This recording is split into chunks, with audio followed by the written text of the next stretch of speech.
진짜 쉬려면 돈이 더 든다는 말이 농담이 아닌 시배가 되었습니다. 주말마다 골프장을 예약하고 SNS에 올릴 오마카세 사진을 찍고 필라테스 수업료를 결제하면서 우리는 묻지 않았습니다. 나는 지금 정말 쉬고 있는가? 라고. 아이러니하게도 우리는 쉬기 위해 더 바빠졌고 행복해지려고 더 많은 돈을 썼습니다. 그런데 2025년 이상한 일이 벌어지기 시작했습니다. 다이소의 뜨개질 키트가 품절되고 컬러링북이 베스트셀러가 되고 20대 직장인들이 필사 모임을 만들기 시작한 겁니다. 월 50만 원짜리 골프 레슨 대신 5천 원짜리 도화지와 색연필을 선택한 이들은 이렇게 말합니다. 이게 진짜 쉬는 거더라고요. 무언가 근본적인 변화가 시작되고 있습니다. 그리고 그 변화의 중심에는 놀랍게도 가난이 아니라 각성이 있었습니다. 아침에 눈을 뜨면 가장 먼저 하는 일이 무엇인가요?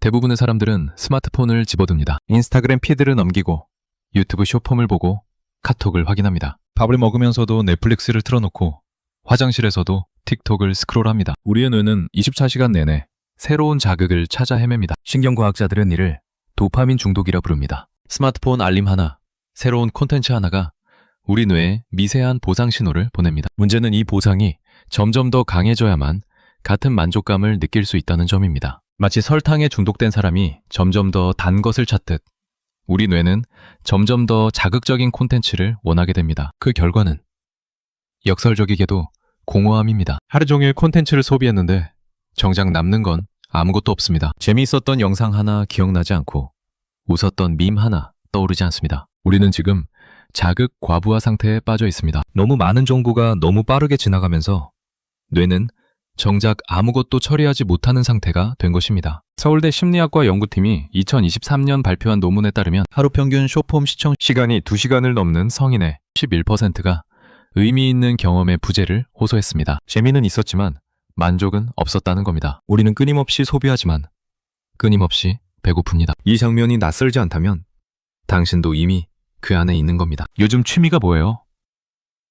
이 질문이 부담스러워진 건 언제부터일까요? 불과 몇 년 전만 해도 취미는 말 그대로 하고 싶어서 하는 것이었습니다. 그런데 어느 순간부터 취미는 할 수 있는 능력을 증명하는 수단이 되어버렸습니다. 골프는 그 상징이었습니다. 2020년 이후 MZ세대 사이에서 골프 인구가 폭발적으로 늘었습니다. 골프는 더 이상 중년 남성의 전유물이 아니었습니다. 20대 여성 직장인도 주말이면 골프웨어를 입고 필드로 향했습니다. 월 50만 원이 넘는 레슨비, 수십만 원대의 골프복, 라운딩 한 번에 20만 원. 하지만 사람들은 기꺼이 지갑을 열었습니다. SNS에 올라가는 골프 인증샷은 단순한 사진이 아니라 여유의 증명이었으니까요. 테니스, 승마, 클라이밍, 서핑, 취미는 점점 더 고급화되었고 점점 더 많은 돈을 요구했습니다. 오마카세는 경험 소비의 정점이었습니다. 1인당 20만 원이 넘는 가격에도 예약은 매번 마감이었습니다. 사람들은 가성비보다 가심비를 외쳤고 소확행보다 큰 만족을 원했습니다. 그런데 2024년 말부터 분위기가 달라지기 시작했습니다. 경기 침체가 본격화되면서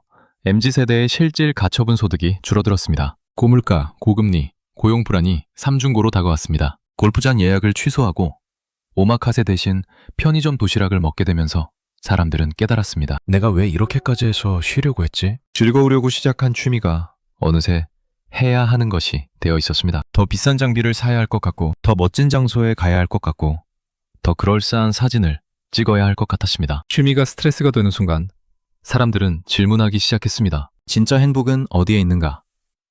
그리고 그 답은 놀랍게도 가장 단순한 곳에서 발견되기 시작했습니다. 2024년 봄, 다이소 문구 코너에서 이상한 풍경이 펼쳐졌습니다. 평일 오후인데도 20대 여성들이 뜨개질 키트 앞에 줄을 서 있었습니다. 1,000원짜리 뜨개실과 바늘 세트, 2,000원짜리 컬러링북이 연일 품절 사태를 빚었습니다. SNS에는 다이소 뜨개질, 1,000원 취미, 가성비 갓생 해시태그가 폭발적으로 늘어났습니다. 무슨 일이 일어난 걸까요? 불과 1년 전만 해도 이들은 골프장과 오마카세 맛집을 인증하던 세대였습니다. 그런데 지금은 다이소에서 산 재료로 만든 손뜨개 목도리, 색칠한 컬러링북, 직접 쓴 캘리그라피를 자랑스럽게 올리고 있습니다. 댓글에는 나도 시작했어. 진짜 힐링된다는 반응이 쏟아집니다. 이건 단순한 절약 트렌드가 아닙니다. KB금융연구소 보고서에 따르면 2024년 상반기 저가 취미용품 시장은 전년 대비 320% 성장했습니다. 반면 같은 기간 골프용품 매출은 18% 감소했습니다. 사람들의 지갑이 닫힌 게 아니라 지갑을 여는 방향이 바뀐 겁니다. 한 25세 직장인은 이렇게 말합니다. 골프 칠 때는 항상 뭔가 부족한 기분이었어요. 장비도 더 좋은 걸 사야 할 것 같고 실력도 늘어야 할 것 같고. 근데 뜨개질은 달라요. 뜨개실 한 뭉치로 3주 동안 뭔가를 만들어가는 과정 자체가 행복해요. SNS에 올리려고 하는 게 아니라 그냥 내가 하고 싶어서 하는 거죠. 취미의 문턱이 극적으로 낮아지고 있습니다. 수십만 원이 아니라 수천 원으로. 남에게 보여주기 위해서가 아니라 나를 위해서. 화려한 결과가 아니라 소박한 과정을 즐기는 방식으로. 이것이 바로 가성비를 넘어선 새로운 갓생의 정의입니다. 그리고 이 변화 뒤에는 우리 뇌가 진짜로 원하는 것에 대한 깊은 통찰이 숨어 있습니다. 우리 뇌는 거짓말을 하지 않습니다. 쇼폼을 100개 봤을 때와 뜨개질을 1시간 했을 때 뇌가 분비하는 화학물질은 완전히 다릅니다. 전자는 빠르고 강렬하지만 순간적인 도파민을, 후자는 느리지만 지속적인 세로토닌과 엔도르핀을 만들어냅니다. 뇌과학자들은 이를 빠른 보상과 미린 성취감의 차이라고 설명합니다. 쇼폼은 10초마다 새로운 자극을 주지만 그 자극은 뇌에 아무런 흔적도 남기지 않습니다. 반면 손으로 무언가를 만드는 행위, 뜨개질, 그림, 그리기, 글씨 쓰기는 뇌의 전두엽과 운동피지를 동시에 활성화시킵니다. 이 과정에서 우리는 내가 뭔가를 해냈다는 성취감을 느끼고 이것이 진짜 만족감으로 이어집니다. 하버드의대 정신과 교수 로버트 월딩거는 85년간 진행된 행복 연구에서 이렇게 말했습니다. 행복은 성취가 아니라 과정에 있다. 특히 손을 사용하는 단순 반복 작업은 뇌를 디폴트 모드로 전환시켜 스트레스를 낮추고 창의성을 높인다. 실제로 필사를 하는 동안, 뜨개질을 하는 동안, 색칠을 하는 동안 우리 뇌는 명상 상태에 들어갑니다. 복잡한 생각이 정리되고 불안감이 줄어들고 마음이 차분해집니다. 이것이 바로 도파민 디톡스의 핵심입니다. 빠른 자극을 멈추고 느린 시간 속으로 들어가는 것. 그리고 이 과정은 놀랍게도 거의 공짜입니다. 뜨개실 한 뭉치 1,000원, 컬러링북 2,000원, 필사용 노트 3,000원. 월 50만 원짜리 골프 레슨이 주는 만족감보다 5,000원짜리 재료로 만든 결과물이 주는 성취감이 더 클 수 있습니다. 왜냐하면 전자는 소비이지만 후자는 창조이기 때문입니다. 뇌를 쉬게 하는 데는 큰 돈이 들지 않습니다. 필요한 건 돈이 아니라 시간, 그리고 그 시간을 온전히 나에게 쓸 수 있는 용기입니다. 취미가 단순히 노는 것을 넘어 나를 다스리는 것이 되고 있습니다. 2025년 가장 주목받는 키워드 중 하나가 바로 리추얼, 즉 의식입니다. 매일 아침 6시에 일어나 30분간 필사를 하고 저녁마다 1시간씩 뜨개질을 하고 잠들기 전 10분간 감사일기를 쓰는 것. 이것은 그냥 취미가 아니라 나를 돌보는 의식입니다. 미라클 모닝, 저널링, 명상, 요가. 이 모든 것들의 공통점은 돈이 거의 들지 않는다는 점입니다. 필요한 건 값비싼 장비가 아니라 매일 아침 30분 일찍 일어날 의지. 하루 끝에 10분간 펜을 잡을 여유입니다. 그리고 이 작은 실천들이 쌓여서 만들어내는 변화는 어떤 고가의 자기개발 프로그램보다 강력합니다. 한 29세 회사원은 이렇게 말합니다. 작년까지는 자기개발이라면 무조건 돈을 써야 한다고 생각했어요. 비싼 강의를 듣고 코칭을 받고 세미나에 가고. 근데 올해부터 매일 아침 필사를 시작했는데 이게 진짜 제 인생을 바꿨어요. 노트 한 권에 3,000원밖에 안 들었는데 3개월 만에 제 생각이 정리되고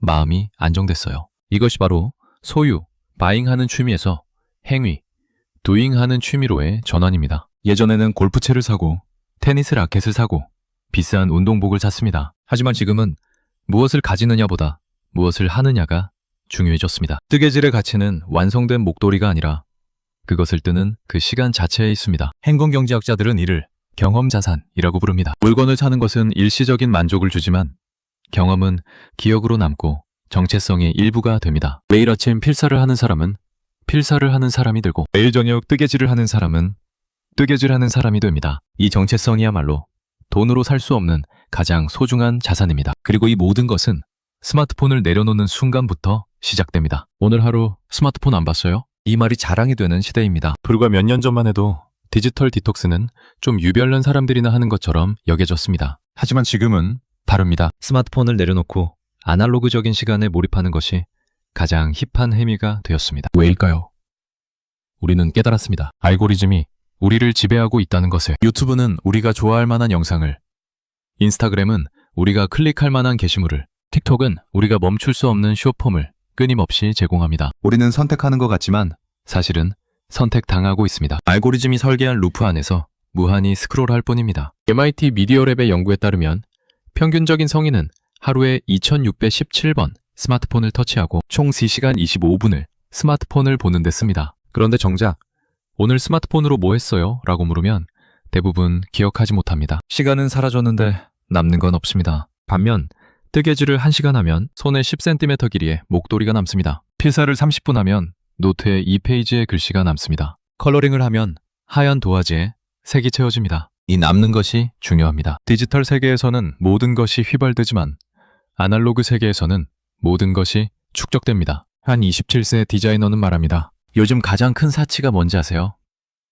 연결되지 않을 권리예요. 카톡도 안 보고 SNS도 안 하고 그냥 나만의 시간을 갖는 것. 뜨개질할 때만큼은 아무도 나를 방해하지 못해요. 알림도 없고 좋아요도 없고 댓글도 없어요. 그냥 나와 뜨개실만 있을 뿐이죠. 아이러니하게도 가장 현대적인 행복은 가장 비현대적인 방식에서 발견되고 있습니다. 알고리즘이 없는 곳, 알림이 없는 곳, 비교가 없는 곳. 그곳에서 우리는 비로소 우리 자신과 마주합니다. 그리고 바로 이 능력이 다가오는 불황을 견디는 가장 큰 자산이 될 것입니다. 2026년 경제 전문가들은 입을 모아 말합니다. 장기 불황에 대비하라. 고금리는 당분간 지속될 것이고 고용시장은 얼어붙을 것이며 실질 임금은 계속 감소할 것이라고. 이런 시대에 가장 중요한 건 뭘까요?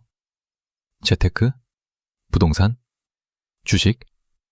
물론 그것들도 중요합니다. 하지만 그보다 더 중요한 건 멘탈입니다. 불황을 견디는 심리적 체력, 불안을 다스리는 정서적 안정성, 작은 것에서 행복을 찾는 능력. 바로 이것이 진짜 멘탈 자산입니다. 서울대 소비 트렌드 분석센터가 발표한 2025년 보고서는 충격적입니다. 고가 취미 활동을 하는 그룹과 저가 취미 활동을 하는 그룹을 비교했더니 불황기, 심리적 안정도에서 후자가 월등히 높았습니다. 골프를 치는 사람들은 경제가 나빠지면 취미를 포기해야 한다는 불안감을 느꼈지만 뜨개질을 하는 사람들은 경기와 상관없이 취미를 계속할 수 있다는 안정감을 가졌습니다. 왜 그럴까요? 고가 취미는 본질적으로 외부 자원에 의존합니다. 돈이 있어야 하고 시설이 있어야 하고 상대가 있어야 합니다. 하지만 저가 취미는 내부 자원에 의존합니다. 필요한 건 나의 시간과 나의 손뿐입니다. 경제가 어떻게 되든 세상이 어떻게 변하든 나는 여전히 뜨개실을 들고 앉아있을 수 있습니다. 한 32세 회사원은 이렇게 고백합니다. 작년에 회사가 구조조정을 했어요. 제 차례는 아니었지만 언제 잘릴지 모른다는 불안감이 엄청났죠. 그때 필사를 시작했어요. 매일 아침 30분 좋아하는 책 구절을 베껴 쓰는 거예요. 신기하게도 그 30분 동안만큼은 불안이 사라졌어요. 최소한 이건 아무도 뺏어갈 수 없구나 싶더라고요. 이것이 바로 불황기 최고의 재테크입니다. 통장 잔고를 지키는 것도 중요하지만 마음의 평화를 지키는 것은 더 중요합니다. 월 50만 원을 아껴서 저축하는 것도 좋지만 그 돈을 쓰지 않고도 행복할 수 있는 능력을 기르는 것이 더 가치 있습니다. 심리학자 마틴 셀리그만은 말했습니다. 진정한 부는 돈이 아니라 돈 없이도 행복할 수 있는 능력이다. 1,000원짜리 뜨개실로 행복을 느낄 수 있는 사람은 100만 원짜리 골프채가 없어도 불행하지 않습니다. 이것이야말로 불황을 견디는 가장 강력한 무기입니다. 그렇다면 우리는 어떻게 이 능력을 기를 수 있을까요? 답은 의외로 간단합니다. 세상은 우리에게 끊임없이 말합니다. 더 빨리, 더 많이, 더 화려하게. SNS를 열면 누군가는 몰디브에서 휴가를 보내고 누군가는 미슐랭 레스토랑에서 식사를 하고 누군가는 새 차를 샀다고 자랑합니다. 우리는 무의식적으로 비교하고 초라함을 느끼고 더 많은 것을 원하게 됩니다. 하지만 이제 우리는 압니다. 진짜 행복은 그 경쟁 바깥에 있다는 것을. 가장 비싼 휴식이 가장 좋은 휴식은 아니라는 것을. 가장 화려한 취미가 가장 만족스러운 취미는 아니라는 것을. 나만의 속도를 찾는 것. 그것이 2024년 우리가 배운 가장 중요한 교훈입니다. 누군가는 골프가 맞을 수 있습니다. 하지만 누군가에게는 뜨개질이, 누군가에게는 필사가, 누군가에게는 컬러링이 맞을 수 있습니다. 중요한 건 남들이 뭐라고 하든 내가 진짜 행복한가입니다. 저가 고효율, 취미를 추천합니다. 뜨개질 재료비 월 5,000원, 필사노트 3,000원, 컬러링 재료비 2,000원, 산책 무료, 영상 무료, 일기 쓰기 노트 3,000원. 이 모든 것들의 공통점은 돈이 거의 들지 않지만 마음을 채우는 효과는 어떤 고가 취미보다 크다는 점입니다. 시작은 간단합니다. 오늘 저녁 스마트폰을 서랍에 넣으세요. 그리고 다이소에 가서 뜨개실 한 뭉치를 사세요. 또는 노트와 펜을 꺼내서 좋아하는 글귀 한 줄을 100개 쓰세요. 한 30분만 투자하세요. 그 30분이 어떤 느낌인지 경험해보세요. 놀라운 일이 일어날 겁니다. 아무 일도 일어나지 않을 겁니다. 알림도 없고 좋아요도 없고 댓글도 없을 겁니다. 하지만 바로 그 아무 일도 일어나지 않음 속에서 당신은 오랜만에 당신 자신과 마주하게 될 겁니다. 그리고 깨닫게 될 겁니다. 가장 비싼 휴식은 사실 가장 고요한 시간 속에 있었다는 것을 2026년 우리는 발견했습니다. 행복은 살 수 있는 것이 아니라 만들어가는 것이라는 사실을. 그리고 그 행복을 만드는 데 필요한 건 큰 돈이 아니라 작은 용기라는 것을. 1,000원으로 시작하는 행복 재테크. 당신도 오늘부터 시작할 수 있습니다. 가장 현명한 투자는 자신의 마음에 하는 투자다. 워렌 버핏.